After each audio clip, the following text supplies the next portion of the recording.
Hi hello welcome back to our channel. ఈరోజు అయితే ఈ విధంగా బ్లౌజ్ స్టిచ్చింగ్ అనేది చేసుకుంటే చాలా ఈజీగా అయితే అయిపోతుంది. సో ఇక్కడ బ్లౌజ్ వచ్చేసి నేను కటింగ్ చేసేటప్పుడే గ్లూతో అయితే ఐరన్ చేశాను. ఐరన్ చేసి అయితే ఎక్స్ట్రాస్ అయితే ఏమీ లేకుండా మొత్తంగా కటింగ్ చేసి పెట్టేసుకున్నానండి. బ్లౌజ్ స్టిచ్చింగ్ చూసే ముందు అయితే నా వీడియోని సబ్స్క్రైబ్ చేసుకునే వాళ్ళైతే సబ్స్క్రైబ్ చేసుకోండి. అలాగే వీడియో అయితే ఎక్కడ కూడా స్కిప్ చేయకుండా చూడండి. చాలా ఈజీగా అయితే బ్లౌజ్ అయితే స్టిచ్చింగ్ చేసుకోవచ్చు. సో ఫస్ట్ అయితే మనకి ఇలా కింద హ్యాండ్కి అయితే ఇలా రెడ్ కలర్ బార్డర్ ఉందండి. సో ఆ బార్డర్ అనేది చిన్నగా పైపింగ్ లాగా మనకి బయటికి కనబడేటట్టు ఉంచుకొని మిగిలిందంతా ఇలా ఫోల్డింగ్ అనేది చేసుకుంటే తర్వాత హిమ్మింగ్ చేసుకొని కుట్టు అనేది విప్పేసుకోవచ్చు. సో ఇలా నీట్గా పంపకం లాగా పైపింగ్ లాగా అయితే ఉంటుందండి. సో అలాగే ఇంకో హ్యాండ్కి కూడా ఇలా రెడ్ కలర్ది అంటే మనకి పైపింగ్ అనేది వేస్తాం కదా శారీకి బ్లౌజ్కి శారీకి మ్యాచింగ్ అయ్యే కలర్ పైపింగ్ అయితే వేస్తాం కదా. సో అదే విధంగా అయితే ఇలా మనకి బయటికి కనిపించేటట్టు వేసుకుంటే మనకి పైపింగ్ హ్యాండ్స్కి అయితే పైపింగ్ తీయాల్సిన అవసరం అయితే ఏమీ లేదు. సో ఇలా అయితే రావాలండి. ఫస్ట్ దానికి కొంచెం లోపలికి వెళ్ళిపోయింది. అలాగే మనకి ఇక్కడ ఫ్రంట్ పార్ట్కి కానీ బ్యాక్ పార్ట్ కానీ మొత్తం డాట్స్ కానీ మార్కింగ్ కానీ అయితే అంతా ఉంది కదా. సో సేమ్ యాస్టీస్కి అయితే ఇలా సేమ్ మళ్ళీ అయితే చూసుకోవాలండి. ఈ డాట్స్ వచ్చేసి మనకి మీడియం చెస్ట్ పార్ట్ ఉన్న వాళ్ళది. సో మనకి మెయిన్ డాట్ వచ్చేసి 2.5 ఇంచులు అండి. సో ఫస్ట్ స్టార్టింగ్ నుంచి అయితే 2.25 విడ్త్ అయితే తీసుకొని 2.5 ఇంచులకి అయితే మెయిన్ డాట్ లెంత్ అయితే తీసుకోవాలి. సో ఇలా 4 డాట్స్ అనేవి వేసుకుంటే మనకి బ్లౌజ్ ఫినిషింగ్ కానీ లేకుంటే మనకి లూజ్ అనేది అంటే కప్ సైజ్ దగ్గర మనకి లూజ్ అనేది ఏమి రాకుండా పర్ఫెక్ట్ ఫిట్టింగ్తో అయితే వస్తుంది. సో ఇలా ఒకదానికి మార్కింగ్ చేసుకొని ఇంకో దానికైతే ఇలా ప్రెస్ చేసుకుంటే అయితే మనకి రెండిటికి అయితే సేమ్ మార్కింగ్ సేమ్ మెజర్మెంట్స్తో అయితే ఉంటుంది. ఇలా మనకి డబుల్ స్టిచ్చింగ్ అవి వేయాల్సిన అవసరం ఏమి లేకుండా స్టిచ్చింగ్ అనేది చిన్నగా వచ్చేట్టు అయితే నెంబర్ చేంజ్ చేసుకొని ఇలా ఓకే స్టిచ్చింగ్ అనేది అంటే స్టిచ్చింగ్ ఒకటే లైన్ వేసుకుంటే మనకి కుట్టు అనేది టైట్గా కుట్టు చిన్నగా వస్తుంది కదా. సో అప్పుడు అయితే మనకి 2 కుట్లు అనేది వేసుకోకుండా అయితే ఉంటుందండి. సో ఇలా ఒక డాట్ తర్వాత ఒక డాట్ రెండిటికి అయితే ఒకదాని తర్వాత ఒకటి ఇలా డాట్స్ అనేవి వేసుకుంటే ఒకేసారి అయితే మనకి ఫ్రంట్ పార్ట్ అనేది రెడీ అయిపోతుంది. సో ఇలా చూసారు కదా మనకి మెయిన్ డాట్కి క్రాస్గా అయితే చంకభాగం సైడ్ డాట్ అయితే వస్తుంది. సో మెయిన్ డాట్ స్టిచ్చింగ్ చేసిన తర్వాత ఇలా క్రాస్గా పట్టేసుకుంటే మనకి హామ్ రౌండ్ దగ్గర కరెక్ట్ మిడిల్లో అయితే ఇలా క్రాస్గా అయితే వస్తుందండి. సో ఈ డాట్ అయితే 4 ఇంచులు అయితే ఉండాలండి. సో మనకి హైట్ కనుక తక్కువగా ఉన్నట్లయితే బ్లౌజ్ లెంత్ కనుక తక్కువ ఉన్నట్లయితే 3.5 ఇంచులు అయితే సరిపోతుంది. మ్యాక్సిమం ఒక 15 ఇంచుల లెంత్ గల బ్లౌజ్కి అయితే 4 ఇంచులు అయితే సరిపోతుంది. ఇలా 4 డాట్స్ అనేది వేసుకోవాలి. 4వ డాట్ అనేది ఆప్షన్ అండి.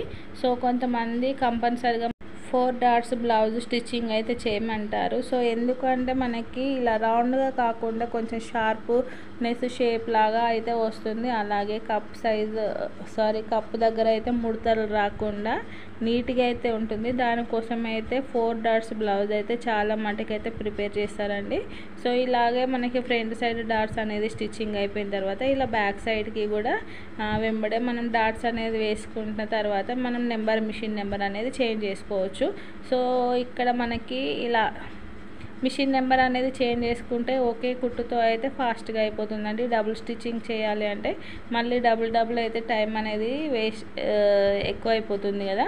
ఇలా మనకి బ్లౌజ్ అనేది బ్యాక్ పార్ట్ కానీ ఫ్రంట్ పార్ట్ కానీ ఆల్మోస్ట్ రెడీ అయిపోయినట్టే.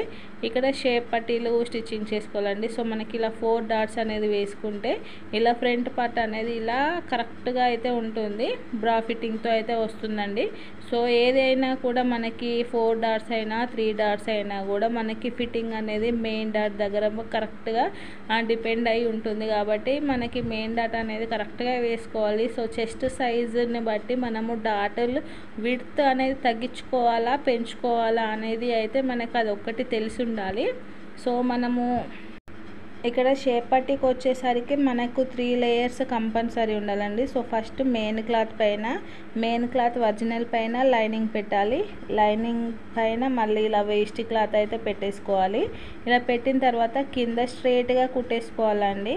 సో ఇలా స్ట్రైట్గా కుట్టిన తర్వాత మనకి 3 క్లాతులు అంటే ఇలా 3 లేయర్స్ కానీ ఈ 4 లేయర్స్ కానీ అయితే ఉంటేనే షేప్ పట్టి ఎంత స్టిఫ్గా ఉంటే మనకి ఫ్రంట్ పార్ట్ అనేది అంత ముడత రాకుండా ఉంటుంది. సో మనం ఒకటే లేయర్ కానీ 2 లేయర్లు కానీ వేసామనుకోండి మనకి షేప్ పట్టి అనేది ముడత వచ్చేసి మనకి ఇక్కడ చెస్ట్ పార్ట్ దగ్గర కిందికి జారిపోయినట్టు అయితే ఉంటుంది. అదే షేప్ పట్టి స్టిఫ్గా ఉంది అనుకోండి, మనకి షేప్ పట్టి స్టిఫ్గా ఉన్నట్లయితే అది ముడత రాకుండా కరెక్ట్గా ఉంటుంది. ఎలా స్టిచ్చింగ్ చేసామో అలాగే ఉంటుంది. అందుకనైతే మనము షేప్ పట్టి స్టిచ్చింగ్ చేసేటప్పుడు ఇలా ఒక లేయర్ కానీ 2 లేయర్లు కానీ ఇంకా ఎక్స్ట్రా అనేది వేసుకోవాలండి. నేనైతే కంపల్సరీగా ఇలా 3 లేయర్స్ కానీ 4 లేయర్లు కానీ అయితే వేస్తాను. అంటే లైనింగ్ కాకుండా ఇంకొకటి కానీ 2 పీసులు కానీ వేస్ట్ పీస్ అనేది ఉంటుంది కదండి మన దగ్గర బ్లౌజులు స్టిచ్చింగ్ చేసేటప్పుడు ఇలా క్లాత్ అనేది ఉంటుంది కదా, సో అది అయితే అందులో వేసేసి స్టిచ్చింగ్ చేసుకుంటే మనకి కరెక్ట్గా ఉంటుంది. మనం ఎలా స్టిచ్చింగ్ చేసామో బ్లౌజు ఖరాబ్ అయ్యేదాకా కూడా షేప్ పట్టి అనేది అలాగే ముడతలు రాకుండా అయితే ఉంటుంది. సో దాంతో కూడా మనకి ఫ్రంట్ పార్ట్ అనేది కరెక్ట్గా ఫిక్స్ అయ్యి అయితే ఉంటుందండి. ఇలా కరెక్ట్గా అంటే 2 ఒరిజినల్స్ సేమ్ డైరెక్షన్లో పెట్టుకొని ఇలా కటింగ్ అయితే చేసేసుకోవాలి. స్టార్టింగ్ అయితే 3 ఇంచులు ఉండాలండి, చివరికి అయితే 2.5 ఇంచులు ఉండాలి, మధ్యలో 2 ఇంచులు అయితే ఉండాలి. సో ఇక్కడ 3 ఇంచులు ఉంది, ఇక్కడ కొంచెం ఎక్కువగా ఉందండి, మళ్ళీ అయితే కటింగ్ చేయాలి. ఇక్కడ 2.5 ఇంచులు. సో నేను బ్లౌజు కటింగ్ చేసేటప్పుడే కటింగ్ చేశాను. నేనైతే మ్యాక్సిమము ఇలా స్టిచ్చింగ్ చేసిన తర్వాత కటింగ్ అయితే చేసుకుంటానండి. సో స్టార్టింగ్ అయితే 3 ఇంచులు, ఇలా మిడిల్లో అయితే 2 ఇంచులు, చివరికి అయితే 2.5 ఇంచులు. మనం ఇలా ఫ్రంట్ పార్ట్ షేప్ అనేది తీసుకుంటాం కదా, సో అది అయితే ఇక్కడ కరెక్ట్గా సెట్ అవుతుంది. సో దానికోసం అయితే ఇది కరెక్ట్గా ఉండాలండి. షేప్ పట్టి మనకి బ్లౌజ్కి మెయిన్ డాట్ ఎంత ముఖ్యమో షేప్ పట్టి కూడా అంతే ముఖ్యమండి. సో దీని మెజర్ వల్ల కూడా మనకి ఫ్రంట్ పార్ట్ పోతుంది. సో దానికోసం వచ్చేసి మనము కరెక్ట్ మెజర్మెంట్స్తో అయితే స్టిచ్చింగ్ చేసుకుంటేనే కరెక్ట్గా అయితే కప్ సైజ్ అనేది కరెక్ట్గా ఉంటుంది. ఇలా క్లాత్ని సాగదీయకుండా ఒకదానిపైన ఒకటైతే పెట్టి ఇలా జాయింటింగ్ అనేది చేసుకోవాలి. ఇలా చేసుకున్న తర్వాత మళ్ళీ ఇలా రివర్స్ చేసేసుకొని అదే జాయింటింగ్, ఆ జాయింటింగ్ మనకి అలా లైన్ లాగా ఉంటుంది కదా, అదే లైన్ మీద ఇంకొక కుట్టు అనేది వేసుకోవాలి. ఇలా జాయింటింగ్ చేసిన తర్వాత మనకి ఆ ఎడ్జెస్ అనేవి ఉంటాయి కదండి, సో ఆ ఎడ్జెస్ అనేది మనకి షోల్డర్ వైపుకి ఫోల్డింగ్ చేసి దానిపైనుంచి ఒక కుట్టు అయితే వేసుకుంటే మనకి స్టిఫ్గా ఉంటుంది. విజిబుల్గా తీయకున్నా కూడా ఇలా డైరెక్ట్ జాయింటింగ్ చేసినా కూడా బాగుంటుందండి. సో ఇలా మనము గ్లూ పెట్టి బ్లౌజులు స్టిచ్చింగ్ చేసేటప్పుడు అయితే కొంచెం జాగ్రత్తగా అయితే ఉండాలి. అన్ని బ్లౌజులకి అయితే గ్లూ అయితే యూజ్ అవ్వదండి. సో కొన్ని బ్లౌజులకి అంటే కాటన్ టైపు బ్లౌజులకి, జార్జెట్ టైపు బ్లౌజులకి మాత్రమే గ్లూ అనేది యూజ్ అవుతుంది. కొంచెం పట్టు లాంటి బ్లౌజులకి అయితే మనకి అది మరకలాగా అయ్యి బయటికి అయితే కనబడుతుందండి. సో దానికోసం అయితే అన్ని బ్లౌజులకి గ్లూ అనేది పెట్టుకోకుండా ఇలా దేనికి పెడితే బాగుంటుంది అని అయితే అది ఒక్కటైతే తెలుసుకొని మనం గ్లూ టిప్ అయితే యూజ్ చేసుకోవాలి. ఇక్కడ మనం ఫ్రంట్ పార్ట్ షేప్ పట్టి అనేది జాయింటింగ్ చేసిన తర్వాత ఉక్స్ పట్టి, కాజా పట్టి అంటే ఆ లెంత్ అనేది ఈక్వల్గా ఉందా లేదా అనేది చూసుకున్న తర్వాత ఇలా ఉక్స్ పట్టి కానీ కాజా పట్టి కానీ జాయింటింగ్ అయితే చేయాలి. 2 ఈక్వల్గా ఉన్నాయా లేవా అనేది చూసుకున్న తర్వాతనే మాత్రమే జాయింటింగ్ అనేది చేయాలండి. ఇలా జాయింటింగ్ చేస్తూ చివరికి ఫోల్డింగ్ చేసి ఇలా రబ్ చేసుకోవాలి. ఇలా మనకి కాజా పట్టి కోసం వచ్చేసి 2 ఇంచుల విడుతున్న క్లాత్ అయితే తీసుకోవాలి. సో దీనికి లైనింగ్ అండ్ మెయిన్ క్లాత్ 2 కావాలి. కాజా పట్టి వచ్చేసి ఇలా లైనింగ్ సైడ్కి అంటే లెఫ్ట్ సైడ్ పార్ట్కి ఇలా లైనింగ్ సైడ్ జాయింటింగ్ చేసుకోవాలి. ఇది వచ్చేసి ఆప్షన్ అండి. కొంతమంది కాజాలు రైట్ సైడ్కి పెట్టుకుంటారు, ఉక్సులు లెఫ్ట్ సైడ్ పెట్టుకుంటారు. కొంతమంది వచ్చేసి ఉక్సులు రైట్ సైడ్ పెట్టుకుంటారు, కాజాలు అయితే లెఫ్ట్ సైడ్ పెట్టుకుంటారు. సో అది అయితే ఆ బ్లౌజ్ అంటే మనకి కొలత ఇచ్చిన బ్లౌజ్ని బట్టి అయితే మనం ఉక్స్ పట్టి, కాజా పట్టి అయితే స్టిచ్చింగ్ చేసుకోవాలి. రైట్ సైడా లెఫ్ట్ సైడా అనేది అయితే వాళ్ళు ఉండే ఏరియాని అంటే మనం ఉండే ఏరియాని బట్టి అయితే ఉంటుంది. కొలత కస్టమర్ చాయిస్ని బట్టి అయితే మనము అలా ఉక్స్ పట్టి, కాజా పట్టి అయితే జాయింటింగ్ అనేది చేయాలి. సో ఇక్కడ ఉక్స్ పట్టి కోసం అయితే 1.5 ఇంచు క్లాత్ సరిపోతుంది. అలాగే కాజా పట్టి కోసం అయితే 2 ఇంచుల క్లాత్ అయితే ఉండాలండి. సో ఇలా డబుల్ ఫోల్డింగ్ అనేది చేసుకోవాలి. ఉక్స్ పట్టి అయినా కాజా పట్టి అయినా ఇలా డబుల్ ఫోల్డింగ్ చేసుకోవాలి. కింద ఇలా చివరగా కంపల్సరీగా రబ్ చేసుకోవాలండి. లేదు అంటే మనం ఇలా ఉక్స్ పట్టి కానీ కాజా పట్టి కానీ ఉక్స్ పెట్టి తీసేటప్పుడు అయితే ఆ కుట్టు అనేది ఊడిపోతుందండి. కంపల్సరీగా కింద కొంచెం ఒక 2 సార్లు రబ్ చేసుకుంటే మనకి ఆ కుట్టు అనేది ఊడిపోకుండా స్టిఫ్గా అయితే ఉంటుంది. ఇప్పుడు ఫ్రంట్ పార్ట్ అనేది కంప్లీట్ అయిపోయింది కదా. ఇలా బ్యాక్ పార్ట్కి కూడా నడుం పట్టి అనేది జాయింటింగ్ చేసుకోవాలి. సో ఇలా స్ట్రైట్ పీస్లు ఉంటే స్ట్రైట్ పీస్లు, లేదు అంటే ఇలా జాయింట్లు కానీ ఉంటాయి కదండి బ్లౌజ్ కట్ చేసేటప్పుడు స్ట్రైట్ పీస్లు, ఆ జాయింట్లనే ఇలా మళ్ళీ జాయింట్ చేసుకొని బ్యాక్ పార్ట్కి అయితే జాయింట్ చేసుకోవాలి. ఇక్కడ వచ్చేసరికి బ్యాక్ పార్ట్కి ఇలా ఒరిజినల్ వైపు నుంచి ఇలా ఒక 1/2 ఇంచు డిస్టెన్స్లో స్టిచ్చింగ్ చేసుకుంటూ రావాలండి. ఏమైనా జాయింట్స్ అనేది ఉంటే మనకి ఇలా పై వైపుకి ఉండాలి. అంటే ఏది జాయింటింగ్ చేసినా 2 ఒరిజినల్స్ కానీ 2 ఆపోజిట్స్ కానీ సేమ్ డైరెక్షన్లో పెట్టుకొని జాయింటింగ్ చేయాలండి. అదే రివర్స్ రివర్స్ తీయాలి అనుకుంటే మనకి ఒరిజినల్ పైన లైనింగ్ యొక్క ఒరిజినల్ పెట్టేసి రివర్స్ తీసుకోవాలి. అప్పుడైతే మనకి ఎడ్జెస్ అనేవి ఏం కనబడవు.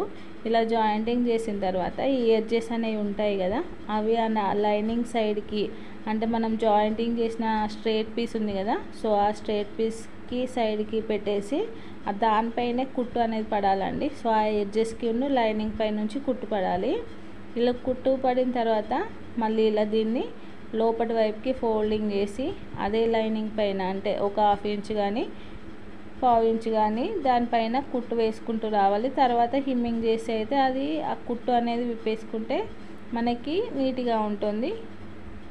సో నడుం పట్టి అయితే ఇలాగే జాయిన్ చేసుకోవడం అండి, చాలా ఈజీగా చేసుకోవచ్చు. స్ట్రైట్ పీస్తోనే మనకి క్రాస్ పీస్ అయితే అవసరం ఏం లేదు. ఇలా అయితే వచ్చింది కదా. ఇప్పుడు షోల్డర్స్ జాయింటింగ్ అనేది చేసుకుందాము. సో ఇలా 2 జాయింట్స్ ఇక్కడ చూస్తారు కదా, మనకి ఇలా ఆపోజిట్ అంటే 2 ఒరిజినల్స్ సేమ్ డైరెక్షన్లో ఉండాలి.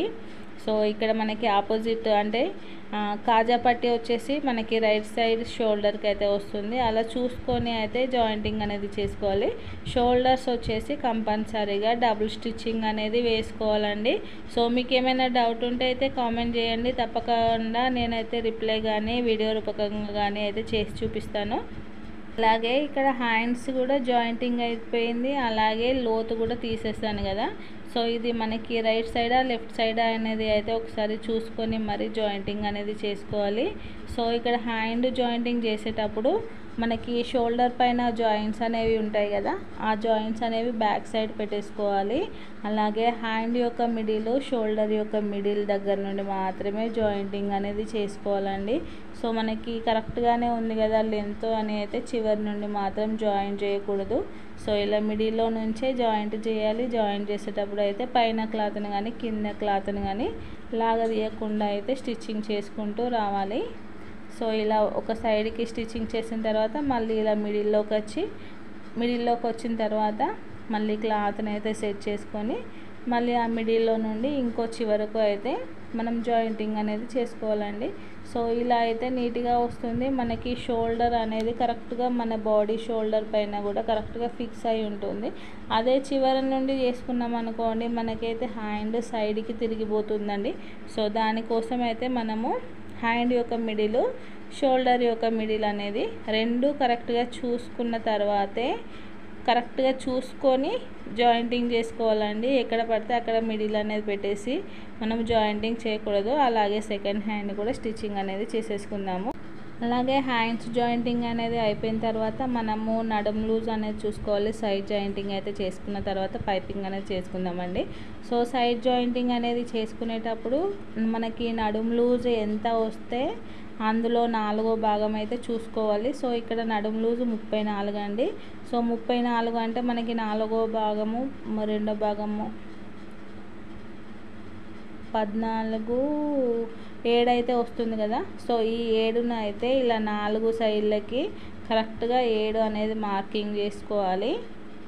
సో ఇలా మనకి correct 4 side front side 2 sides back side 2 sides ఇలా 4 సైడ్స్ కరెక్ట్ మెజర్ అయితే చేసుకోవాలి. మనకి 7 వచ్చింది కదా, ఈ 7 4 సైడ్స్ అయితే మార్కింగ్ చేసుకోవాలి. మార్కింగ్ చేసుకొని ఇలా జాయింటింగ్ చేసుకునేటప్పుడు మనం ఇలా మార్కింగ్ అనేది ఉంది కదండి, సో అదే అయితే సేమ్ ఒకదానిపైన ఒకటైతే పెట్టేసుకొని ఇలా జాయింటింగ్ చేసుకోవాలి.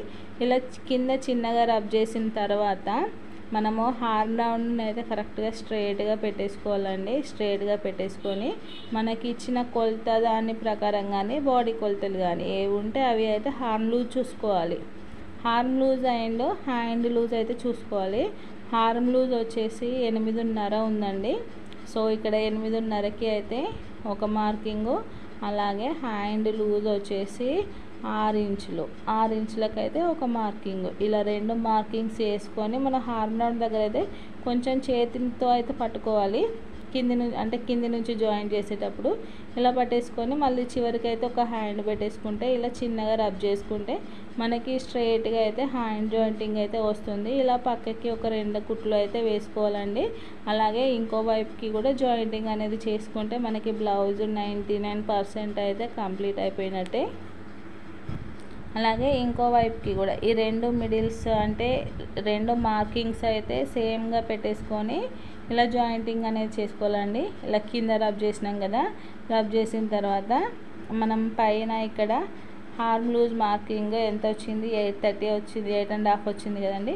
సో 8.5కి అయితే ఒక మార్జిన్, అలాగే హ్యాండ్ లూజ్కి కూడా ఒక మార్కింగ్ అయితే పెట్టేసుకొని ఇలా స్ట్రైట్గా కుట్టేసుకోవాలండి. సో మనకి క్లాత్ అటు ఇటు పోకుండా ఉండాలి కాబట్టి ఒక చేతితోనైతే మిషన్ని పట్టుకోవాలి, ఒక చేతితో అయితే బ్లౌజ్ని పట్టేసుకుంటే ఈజీగా అయితే స్టిచ్చింగ్ చేయగలము. అలాగే పక్కకి ఇంకో 2 కుట్లు అయితే వేసుకోవాలి. ఇక్కడైతే 2 వైపులకి కూడా మనం ఇలా ఫిట్టింగ్ స్టిచ్చింగ్ అయితే వేసుకున్నాం కదా. వేసుకున్న తర్వాత మనకి ఇలా క్లాత్ అనేది కొంచెం ఎంతైనా మిగులుతుందండి. సో ఇలా క్లాత్ అనేది ఎక్స్ట్రా అనేది ఏమైనా ఉంటే కటింగ్ చేసుకోవాలి.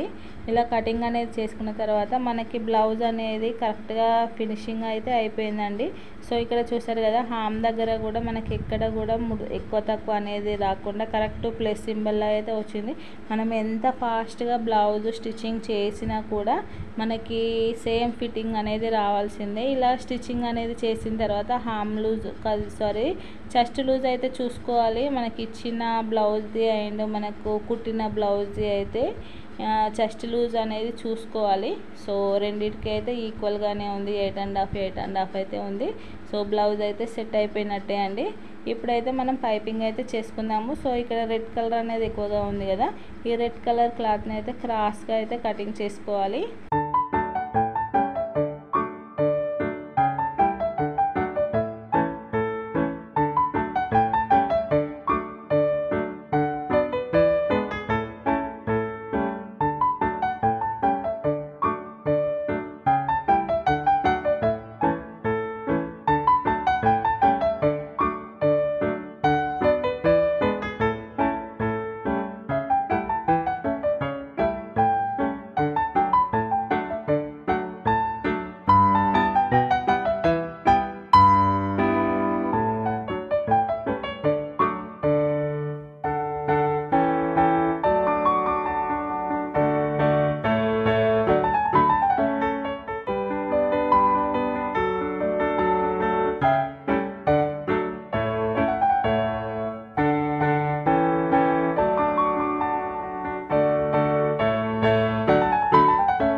పైపింగ్ క్లాత్ని అయితే జాయిన్ చేసేటప్పుడు అయితే నెక్ను మాత్రం లాగదీయొద్దండి.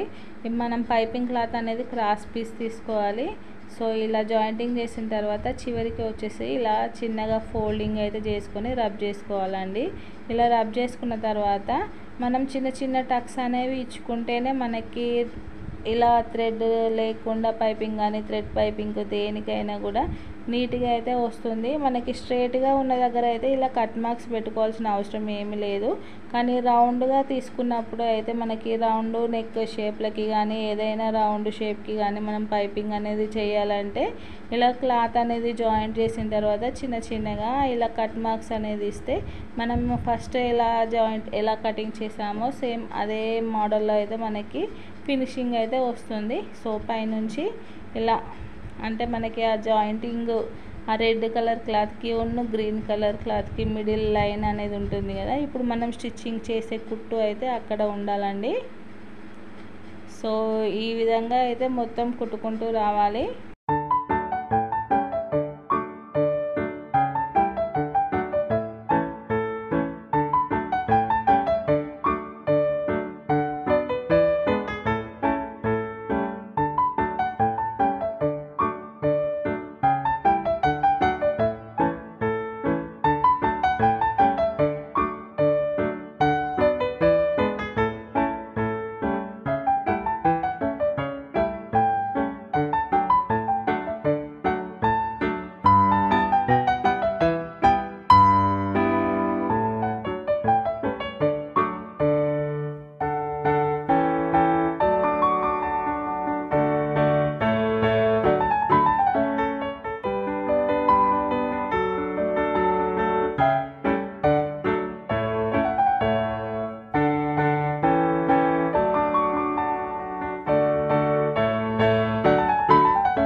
సో ఫైనల్లీ అయితే బ్లౌజ్కి పైపింగ్ కూడా చేసేసానండి. సో ఈ మెథడ్లో బ్లౌజ్ కనుక స్టిచ్చింగ్ చేసేటట్లయితే మనకి బ్లౌజ్ యొక్క స్టిచ్చింగ్ టైం అయితే సగం వరకు అయితే తగ్గిపోతుంది. సో ఇక్కడైతే ఒక 20-25 మినిట్స్లో అయితే బ్లౌజ్ స్టిచ్చింగ్ అయితే కంప్లీట్ చేశాను. ఫైనల్లీ అయితే ఇలా పైపింగ్తో సహా ఇలా వచ్చేసింది. అలాగే మీరు కూడా బ్లౌజులు ఫాస్ట్గా స్టిచ్చింగ్ చేయాలి, బ్లౌజ్ స్టిచ్చింగ్ చేసేటప్పుడు చిరాకు రాకుండా ఉండాలి అన్నా కూడా ఈ మెథడ్లో అయితే బ్లౌజ్ స్టిచ్చింగ్ చేయండి. చాలా ఈజీగా ఉంటుంది, టైం అనేది సేఫ్ అవుతుంది. అలాగే మనం ఎక్కువసేపు మిషన్ మీద కూర్చొని హెల్త్ పాడు చేసుకోకుండా తక్కువ టైంలో అయితే మనము ఈజీగా వర్క్ అనేది ఫినిష్ చేసుకోవచ్చు. సో మిషన్ మీద కూర్చుంటే హెల్త్ ప్రాబ్లం ఏంటి అంటే మోటార్ ఎఫెక్ట్ అనేది మన మీద పడుతుంది కాబట్టి. సో ఈ వీడియో కనుక మీకు నచ్చినట్లయితే please like, share and subscribe.